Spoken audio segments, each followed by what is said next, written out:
कैसे हो आप सब। आई होप आप सब अच्छे होंगे और मज़े में होंगे। और नया वीक स्टार्ट हो चुका है और ये कहीं ना कहीं लास्ट एंड फाइनल वीक है जुलाई मंथ का। यानी इस वीक एक तो मंथली क्लोजिंग इस मंथ के एंड में, और साथ के साथ परसों यहाँ पे 26 जुलाई की आप डेट नोट कर लो। बड़ी इंपॉर्टेंट डेट है 26 ऑफ जुलाई। रात 11:30 बजे क्या आएगा? एफओएमसी का डिसीजन जो भी आएगा, चाहे कोई रेट हाइक ना हो, ठीक है, वो फिर पंप करेगा बिटकॉइन को, ठीक है। लेकिन बिटकॉइन ने कल पूरा दिन 29,800 पे मेंटेन रखा खुद को।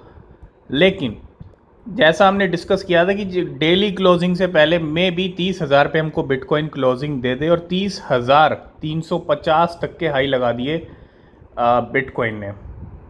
अगर आप ये हाई देखोगे तो तकरीबन रात का है 1 बजे के करीब का, ठीक है। क्योंकि जब डेली क्लोजिंग होती है उससे कुछ घंटे पहले ही यहाँ पे गेम हो जाता है। और अगर मैं डेली क्लोजिंग की बात करूँ बिटकॉइन की, तो कल की जो हमको क्लोजिंग दी बिटकॉइन ने, अगर आप देखोगे ये इस कैंडल को, तो इस कैंडल ने जो क्लोजिंग दी है वो हमको 30,000 के ऊपर दी है, जैसा हमने एक्सपेक्ट किया था। और आज की जो कैंडल है वो यहाँ पे गेम करती हुई, क्योंकि वीकली कैंडल की भी क्लोजिंग हुई है, नई वीकली कैंडल आ चुकी है, ठीक है। ये है नई वीकली कैंडल, और यही एक रीज़न जो बिटकॉइन में हम सीधा एकदम से नीचे आ गए हैं। अब देखो मार्केट है, मार्केट के सिनेरियोज चेंज होते रहते हैं। मार्केट कभी एक सिनेरियो नहीं दिखाता है, मार्केट के सिनेरियोज हर टाइम चेंज हो जाते हैं। एक कैंडल ग्रीन बन जाए तो उससे सिनेरियो चेंज हो जाता है, एक रेड बन जाए तो उससे चेंज हो जाता है ना। तो अब क्या सिनेरियो बन रहा है, देखो सबसे पहले तो एफओएमसी का वेट करेंगे, वो कहीं ना कहीं पंप वाली डेट हो सकती है। लेकिन जैसा हम एक्सपेक्ट कर रहे हैं कि बिटकॉइन नीचे जाएगा, मे भी हो सकता है कि 32,000 के दर्शन बिटकॉइन हमको कराए, और 32,000 से सीधा हम 27,000 या 28,000 वो वाला एक डंप देखेंगे, थोड़ा सा ऊपर जाके फिर नीचे आना, ठीक है। अब ये नई वीकली कैंडल आई और ये लास्ट वीकली कैंडल है। क्यों? ये लास्ट वीक है जुलाई मंथ का, और इस कैंडल को हमको जो है ध्यान में रखना है। ये वाली जो कैंडल आई है, अभी पहला दिन है, नया वीक स्टार्ट हुआ है, तो ये कैंडल अभी पूरा गेम करेगी, ठीक है। स्टार्टिंग में नीचे आती हुई ज़रूर दिख रही है, लेकिन एंड में कहाँ जाएगी? एंड में ये अपना रुख ऊपर की तरफ भी मोड़ सकती है, ठीक है। तो तैयार रहिए, इस वीकली कैंडल पे अब डिपेंड करता है सब कुछ कि बिटकॉइन कहाँ क्लोजिंग देगा इस जुलाई मंथ की। तो कहने का मतलब ये है $29,700 पे फिर से आ तो गए हैं, लेकिन फिर से 30,000 पे जा सकते हैं, ठीक है। यहाँ पे पॉसिबिलिटीज़ हैं, और अब कब जाएगा बिटकॉइन, आज जाता है या कल जाता है, ये देखना ज़रूरी है। तो सबसे पहले हम बात करेंगे C98 के बारे में। हम यहाँ पे 2-3 कॉइन डिस्कस करने वाले हैं जो जल्दी ही बड़ा जंप लगा के दिखा सकते हैं। वो जुलाई के एंड में भी हो सकता है।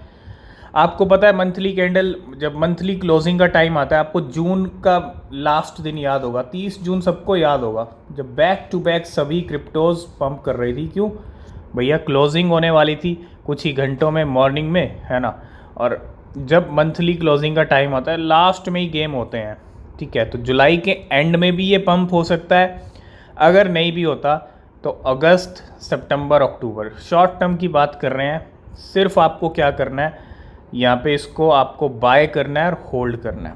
और ये कोई भी फाइनेंशियल एडवाइस नहीं है, ये हमारी खुद की रिसर्च है, आप अपनी भी रिसर्च कीजिएगा। लेकिन C98 में पॉसिबिलिटीज़ हैं, जल्दी एक बड़ा जंप ये हमको दिखा सकता है। 0.14 पे लेवल है डॉलर्स में, लेकिन 0.3 या 0.32 पे लेवल जा सकता है जल्दी ही। सीधा आप यूँ समझ लो टारगेट डबल लेके चल सकते हो इसके अंदर, ठीक है। अगर आपके अंदर पेशेंस है, शॉर्ट टर्म के लिए भी आप होल्ड कर सकते हो, तो C98 कहीं ना कहीं ये मौका दे रहा है, ठीक है। और नेक्स्ट जो क्रिप्टो आती है वो भी आपको जल्दी बड़ा जंप करती हुई दिख सकती है, और वो है LPT, लाइव पीयर। इसमें भी हम एक बड़ा जंप देखेंगे जो सीधा $8 या $10 के पार लेके जा सकता है LPT को। आप देखो हाई, देखो इस कॉइन का, इस कॉइन ने जो हाई लगाया वो $101 का, और ये हाई लगा था, आप देखोगे तकरीबन 2021 की बात है, नवंबर 2021 अक्टूबर में आप देखोगे $16 का इसका लो था। $16 से इसने हाई लगाया $36 का, लेकिन नवंबर मंथ के अंदर इसने $25 से तकरीबन $100 तक की रेंज दिखा दी 2 महीने में। और $101 का हाई लगाने के बाद ये लगातार डाउन हुआ है। आप देखो लगातार डाउन हुआ है, कुछ भी यहाँ पे पंप नहीं आया है, इस कॉइन के अंदर कुछ भी नहीं आया है। एक अच्छी ग्रीन कैंडल भी हमने मंथली क्लोजिंग नहीं देखी, ये भी आप देखो ऐसे ही किसी काम की कैंडल नहीं है। और जल्दी हम एक्सपेक्ट कर रहे हैं इसके अंदर एक बड़ा पंप हमको देखने को मिल सकता है, ठीक है। और ये भी शॉर्ट टर्म के लिए है आपके लिए, आप इसको भी बाय करके होल्ड करना पड़ेगा आपको, ठीक है। और ये भी अच्छी रैली हमको दिखा सकता है। और लास्ट एंड फाइनल जो कॉइन है जिस पे आपको नज़र रखनी है वो है XMR, मोनेरो XMR, ठीक है। इसके साथ साथ एक डैश क्रिप्टो है, वो भी आप नज़र में रखिए, $33-34 पे है, वो भी कहीं ना कहीं $70-80 टच कर सकता है। डबल टारगेट लेके चलेंगे और ये भी हमको $200-250 की रेंज दिखा सकता है XMR, ठीक है। आप देखो काफ़ी नीचे आ चुका है ऑलरेडी। अगर आप इसका हाई देखोगे $519 का है और ये इसके लेवल चल रहे हैं काफ़ी टाइम से, ठीक है। तो जल्दी उम्मीद है इस कॉइन में भी हमको एक बड़ा जंप देखने को मिलेगा। आपने कंपाउंड में देखा, आपने आवे में देखा, ठीक है। उसके बाद जाके अब इस कॉइन का भी नंबर हमको लगता हुआ दिख सकता है। तो ये 3 कॉइन शॉर्ट टर्म में अच्छा प्रॉफिट बना के दे सकते हैं। आपको सिर्फ बाय करना है, होल्ड करना है और सबसे पहले अपनी रिसर्च करनी है, वो ज़्यादा ज़रूरी है। तो नेक्स्ट हम बात करेंगे OGN के बारे में, ओरिजिन प्रोटोकॉल भी आप इसको बोल सकते हो। और क्या ही पंप इसने दिखाया कल की डेट की अगर हम बात करें, इसमें बहुत ख़तरनाक पंप हमने देखा, तकरीबन 80 से 90% का। कहाँ तक वैल्यू गई? 0.07 से एक ज़ीरो इसने उड़ाई और वैल्यू गई 0.14 तक। जी हाँ, इसने जो हाई लगाया आप देखो, ये हाई लगाया और वहाँ से क्या डंप किया, क्योंकि सारे जो पंप होते हैं वो वेल्स ही करती हैं। वेल्स के अलावा मार्केट के अंदर कोई पंप डंप कर ही नहीं सकता। रिटेलर्स जिस दिन मार्केट में गेम करना, जिस दिन रिटेलर्स ने गेम करना स्टार्ट कर दिया या गेम रिटेलर्स की तरफ से गेम होना स्टार्ट हो गया, उस दिन समझेंगे कि वेल्स भी नज़ारे देखेंगी फिर, है ना। अभी सिर्फ और सिर्फ पावर किसके हाथ में है? बड़ी बड़ी एक्सचेंजेस जिनके हाथ में मिलियंस ऑफ डॉलर हैं, बिलियंस ऑफ डॉलर हैं, वो भैया कॉइन को पंप और डंप कर सकते हैं। और एक चीज़ आप समझो, कल हमने एक चीज़ नोटिस की, ठीक है, बहुत सारे लोगों को पता होगा और आपको पता है, जब भी कोई कॉइन पंप होता है तब बहुत सारे लोग क्या करते हैं, उस कॉइन में ना एक गेम स्टार्ट हो जाता है। कुछ ग्रुप आप यूँ समझ लो कि वो शॉर्ट वाला ग्रुप होता है कि हर एक ऐसी एंट्री सिलेक्ट करना जहाँ से उस कॉइन को शॉर्ट करना है, ठीक है। अब जिन लोगों ने यहाँ पे शॉर्ट किया, कॉइन और ऊपर गया, यहाँ पे शॉर्ट किया, कॉइन और ऊपर गया, यहाँ पे शॉर्ट किया, कॉइन और ऊपर गया। तो होता क्या है कि जहाँ जहाँ शॉर्ट की पोजीशंस ओपन होती हैं, किसी कॉइन को बस पंप करते रहना है और यहाँ पे वेल्स एक तरह से मोर्चा संभाल लेती हैं। और वेल्स जब मोर्चा संभाल लेती है ना भैया, तो फिर उनका काम यही होता है कि बस लिक्विडेशन लिक्विडेशन लिक्विडेशन। उनका काम यही होता है, कॉइन को पंप किया जाए, अगर शॉर्ट्स की पोजीशन ज़्यादा है तो लिक्विडेट किया जाए, और अगर लॉन्ग्स की पोजीशन लग रही है तो वहाँ से शॉर्ट किया जाए। मतलब एक कॉइन में पंप आता है तो वो सिर्फ पंप नहीं होता, वो सिर्फ एक गेम होता है। और वेल्स गेम करती है, वो सिर्फ एक ऐसा गेम होता है जहाँ पे बहुत सारे लोगों की पोजीशंस को लिक्विडेट किया जाए बस। और बिना फ्यूचर ट्रेड वाला अगर कोई कॉइन होगा ना, वो आप देखना एक झटके में गिर जाएगा। 200% से 30% तक आते हुए देखे हमने बिना फ्यूचर ट्रेड वाले कॉइन। और जिनमें फ्यूचर ट्रेड अवेलेबल है उनमें इतने गेम होते हैं। कहने का मतलब यही है कि वेल्स मार्केट के अंदर गेम करती हैं और हम चाहते हैं कि भैया रिटेलर्स, जो रिटेल इन्वेस्टर हैं, जो छोटे इन्वेस्टर हैं, स्मॉल इन्वेस्टर में जिनके हाथ में पावर नहीं है, ठीक है, ज़रूरी नहीं है कि वो कुछ नहीं कर सकते। और उम्मीद है मार्केट में वो दिन भी आएंगे जब रिटेलर्स भी मार्केट में गेम करेंगे। रिटेलर्स का चाहे कोई ग्रुप हो या ग्रुप, क्योंकि एक रिटेल इन्वेस्टर कुछ नहीं कर सकता, लेकिन जिस दिन रिटेलर गेम करेंगे और वेल्स देखेंगी उस दिन मज़ा आने वाला है। क्योंकि अभी तक हम जो देखते हैं वो वेल्स के गेम देखते हैं, ठीक है, पूरी पावर वेल्स के हाथ में है, क्योंकि भैया पैसा है उनके पास और वो पंप और डंप करने का गेम उनको आता है, वो रखते हैं पावर, है ना। तो भैया उस दिन रियलिटी चेंज होगी जिस दिन रिटेलर भी मार्केट के अंदर गेम करेगा, ठीक है, वो दिन देखना है हमको, और वो दिन भी में भी जल्दी आएगा। और ये सारी चीज़ें हुई हैं OGN के अंदर। कल हमने, अगर आपने हमारा टेलीग्राम ज्वाइन किया तो ज्वाइन कीजिए, कोई अपडेट आपसे मिस नहीं होगा। तो बस वेल्स हमको इम्पेक्ट करती हैं, रिटेल इन्वेस्टर को इम्पेक्ट करती हैं, लेकिन हम चाहते हैं कि भैया रिटेलर इम्पेक्ट करे वेल्स को, वेल्स इम्पेक्ट हों, वेल्स के ऊपर इम्पेक्ट हो हमारी वजह से, ऐसा नज़ारा हम चाहते हैं मार्केट के अंदर। सिर्फ वेल्स ही गेम क्यों करें, है ना। तो बस यही, इसी को हम देखना चाहते हैं, और ये ज़रूर हम देखेंगे मार्केट के अंदर। ऐसे नज़ारे भी आने वाले टाइम में होंगे जब वेल्स भी शॉक रह जाएंगी, वेल्स भी कहीं ना कहीं, जब वेल्स रिटेलर्स को इतना बड़ा लॉस देती हैं, पोजीशंस को लिक्विडेट करती हैं, तो भैया रिटेलर्स भी वेल्स को लॉस दें, ऐसा नज़ारा हम देखना चाहते हैं, शॉक दें, है ना। बिल्कुल, रिटेलर्स का भी एक बनता है, मार्केट सबका है, चाहे रिटेलर्स हो चाहे वेल्स हो। वेल्स तो अपना समझती हैं कि भैया मार्केट हमारा है और हम जो मर्जी करेंगे, लेकिन रिटेलर्स को भी यहाँ पे उम्मीद है जल्दी कुछ ना कुछ रिटेलर्स भी आपको करते हुए दिखेंगे। तो नेक्स्ट हम बात करेंगे ऑप्टिमिज्म के बारे में। मार्केट के अंदर एक ऐसी क्रिप्टो जो कम टाइम के अंदर नो डाउट एक स्ट्रॉन्ग पोजीशन में आज की डेट में, ठीक है, और ना ही इतने बड़े कोई जंप लगा के दिखाए हैं। कल भी आप देखेंगे 3 to 4% ग्रीन में चल रहा था, जब मार्केट प्रेशर में थी तब भी ये कॉइन अपनी ग्रीन लाइट दिखा रहा था। लेकिन हुआ क्या है, Worldcoin migrate to Optimism. तो Worldcoin the decentralised ID and wallet protocol, और इन्होंने क्या किया है, has migrated its operation to Optimism and Ethereum layer two scaling layer. With this move, WorldCoin aim to prepare for its future launch, taking advantage of the scalability features that its deployment on Optimism bring। तो एक तरह से WorldCoin ने migration किया है और अपने operations कहाँ किए हैं, ऑप्टिमिज्म के ऊपर। तो नेक्स्ट हम बात करेंगे FOMC मीटिंग की, जिसके अंदर अब जो टाइम है, जो next FOMC meeting is in 2 days 11 hours only. सिर्फ 2 दिन और 11 घंटे की बात रह चुकी है, ठीक है।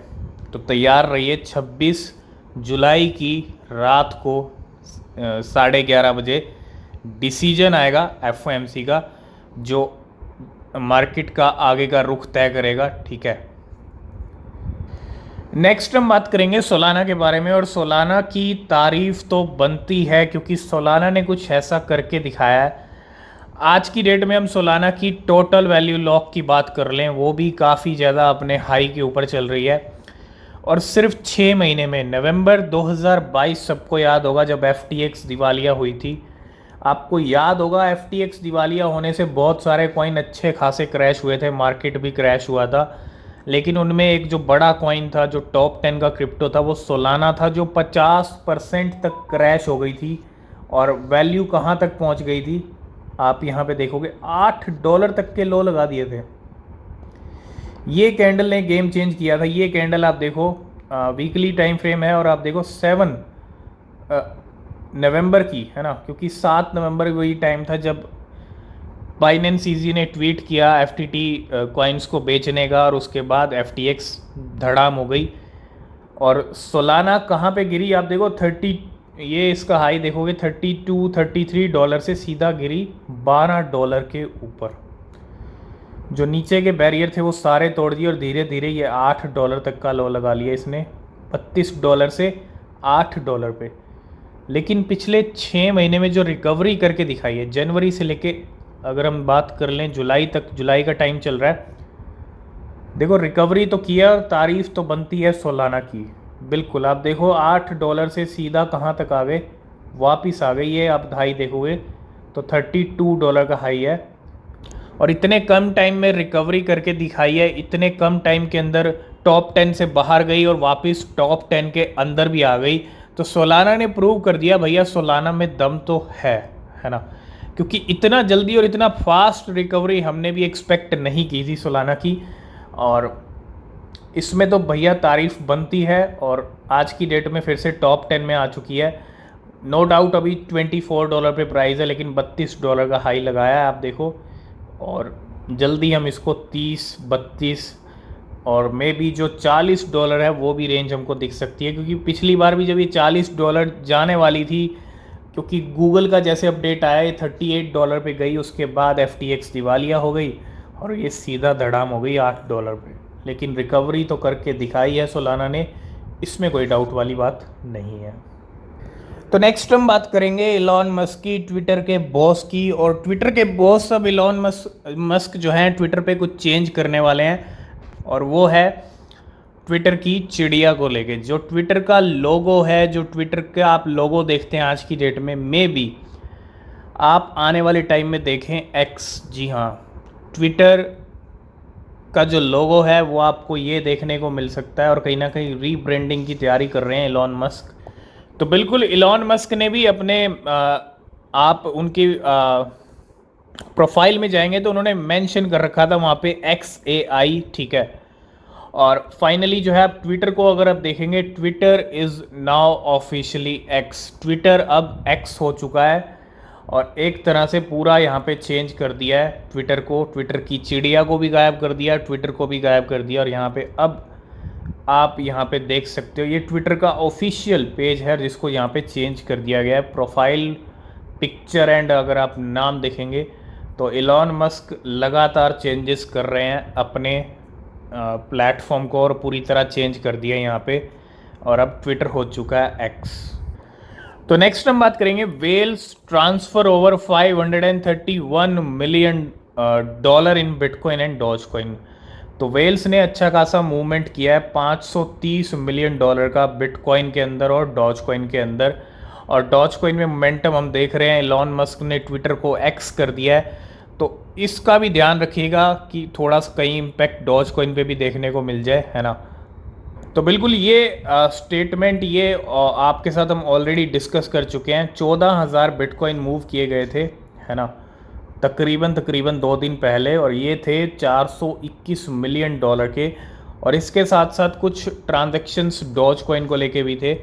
तो अच्छे खासे मूवमेंट हुए हैं बिटकॉइन और डॉज कॉइन को लेके वेल्स की तरफ से।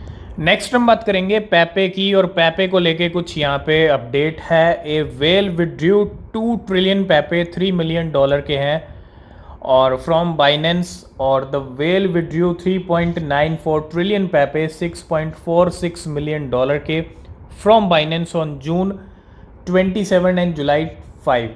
यानी पिछले कुछ दिनों में वेल्स ने अच्छी खासी क्वांटिटी बाय की है। एक वेल ने 2 ट्रिलियन विड्रॉ किए, एक वेल ने तकरीबन 4 ट्रिलियन, 6 ट्रिलियन हो गए, and then deposit 3.94 trillion PEPE $7 million के to Binance on July 14। The profit is $6 lakh. तो वेल्स अच्छे खासे मोमेंटम, आप देखो पेपे में अच्छी मूवमेंट आई पिछले कुछ दिनों में, लेकिन वो कहते हैं ना एक स्मॉल मूवमेंट थी, ज़्यादा बड़ी मूवमेंट नहीं थी। अब आप शायद पेपे में हज़ारों % वाला पंप देख पाओ, ठीक है, क्योंकि पेपे कहीं ना कहीं काफ़ी वेट कराएगा हमको हज़ारों % पंप दिखाने के लिए, है ना। आप ये देखो यहाँ पे जब डिपॉजिट किए और कहाँ कहाँ प्रॉफिट किया है, विड्रॉ किए 1.94, विड्रॉ 2 ट्रिलियन, उसके बाद प्राइस नीचे गया, ठीक है। तो ये और इसके अंदर हैं सारी डिटेल्स, आप देख सकते हो कब इन हुए हैं कब आउट हुए हैं। और पिछले कुछ दिनों से वेल्स पीछे पड़ गई हैं ARB के, आर्बिट्रम के भी, और whale withdrew 1 million ARB $1.24 million के from Binance 1 hour ago and withdrawn a total of 11 million ARB $13 million के from Binance in the past 5 days. पिछले कुछ दिनों में सिर्फ एक ही वेल की बात नहीं करूँगा, हम ARB को लेके बहुत ट्रांजैक्शन आपके साथ शेयर कर चुके हैं। मतलब एक तरह से वेल्स क्या कर रही हैं, विड्रॉ कर रही हैं। देखो ज़रूरी नहीं है कि ARB में डंप आए, लेकिन आ भी सकता है, जो चार्ट कहेगा उसी हिसाब से चलेंगे। और एक तरफ वेल्स के अच्छे खासे मूवमेंट हो रहे हैं, $13 मिलियन की इस वेल ने 5 दिन में 11 मिलियन ARB निकाल लिए, है ना। तो आज की इस वीडियो को करते हैं यहीं पे एंड। वीडियो अच्छा लगा लाइक शेयर कमेंट कीजिएगा। कोई भी क्वेश्चन कोई भी सवाल है पूछ सकते हैं। किसी भी क्रिप्टो में आप इन्वेस्ट कर रहे हैं तो हमेशा अपनी रिसर्च करें। और मिलते हैं नेक्स्ट वीडियो में, तब तक के लिए बाय बाय, टेक केयर।